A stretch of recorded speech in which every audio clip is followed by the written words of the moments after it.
Bonjour tout le monde. Je sais bien que j'avais dit que nous allions parler de la deuxième génération d'Olympiens, mais je me suis rendu compte que je n'avais pas encore fait de vidéo sur Aphrodite, qui, elle, ne fait pas vraiment partie de la deuxième génération puisqu'elle était née avant eux. Bref, comme vous l'avez compris, aujourd'hui nous allons parler de la déesse de l'amour dans la mythologie classique, les mythes principaux à propos d'elle, le culte que lui vouaient les anciens Grecs et ainsi de suite.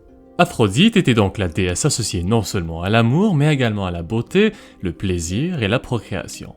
Physiquement, elle était considérée comme la plus belle des déesses de l'Olympe et symbolisait la beauté féminine. Elle était généralement représentée comme une jeune femme très attirante et élégante qui se vêtissait de vêtements couleurs vives et se parait des plus beaux bijoux.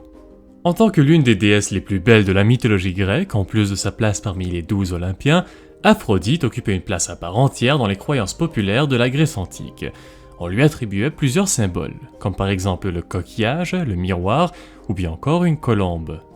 La naissance de la déesse de l'amour est tout à fait unique et c'est pourquoi elle ne fait pas partie de la deuxième génération des dieux de l'Olympe.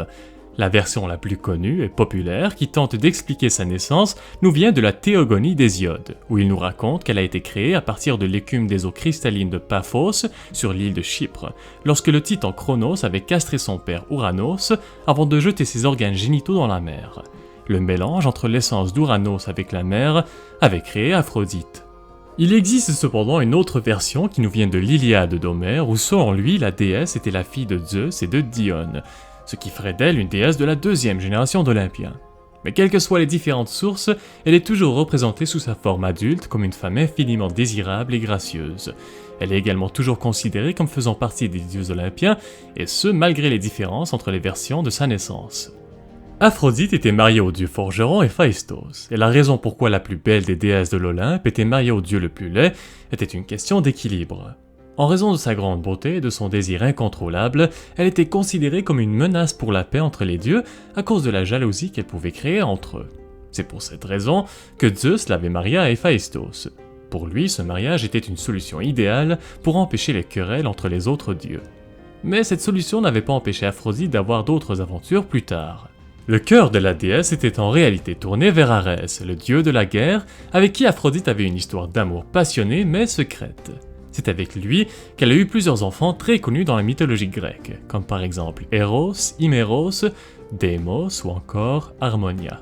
Aphrodite est présente dans plusieurs mythes dans la mythologie grecque, elle joue par exemple un grand rôle dans la guerre de Troie. On pourrait même dire qu'elle était l'une des causes principales du commencement de cette guerre légendaire. Tout a commencé lorsque Eris, la déesse de la discorde, avait constaté qu'elle n'avait pas été invitée au mariage du roi Pélée et de la nymphe Thérès. Elle avait alors décidé de mettre la pomme d'or, le fruit de la tentation, sur la table du banquet. Cette pomme devait revenir à la plus belle femme, mais le problème est apparu quand Aphrodite, Héra et Athéna ont toutes commencé à faire valoir que leur existence correspondait parfaitement au droit à la pomme d'or.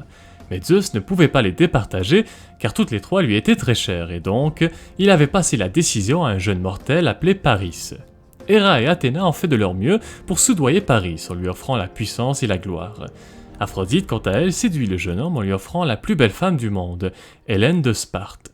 Paris avait finalement choisi la proposition d'Aphrodite et lui donna la pomme, et donc Hélène se rendit à Troie avec le jeune prince et devint Hélène de Troie.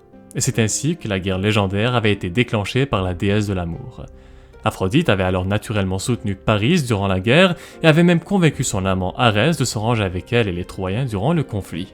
Pour ce qui est du culte d'Aphrodite, c'était une déesse très populaire dans la Grèce antique et elle avait de nombreux sanctuaires et temples à travers tout le pays.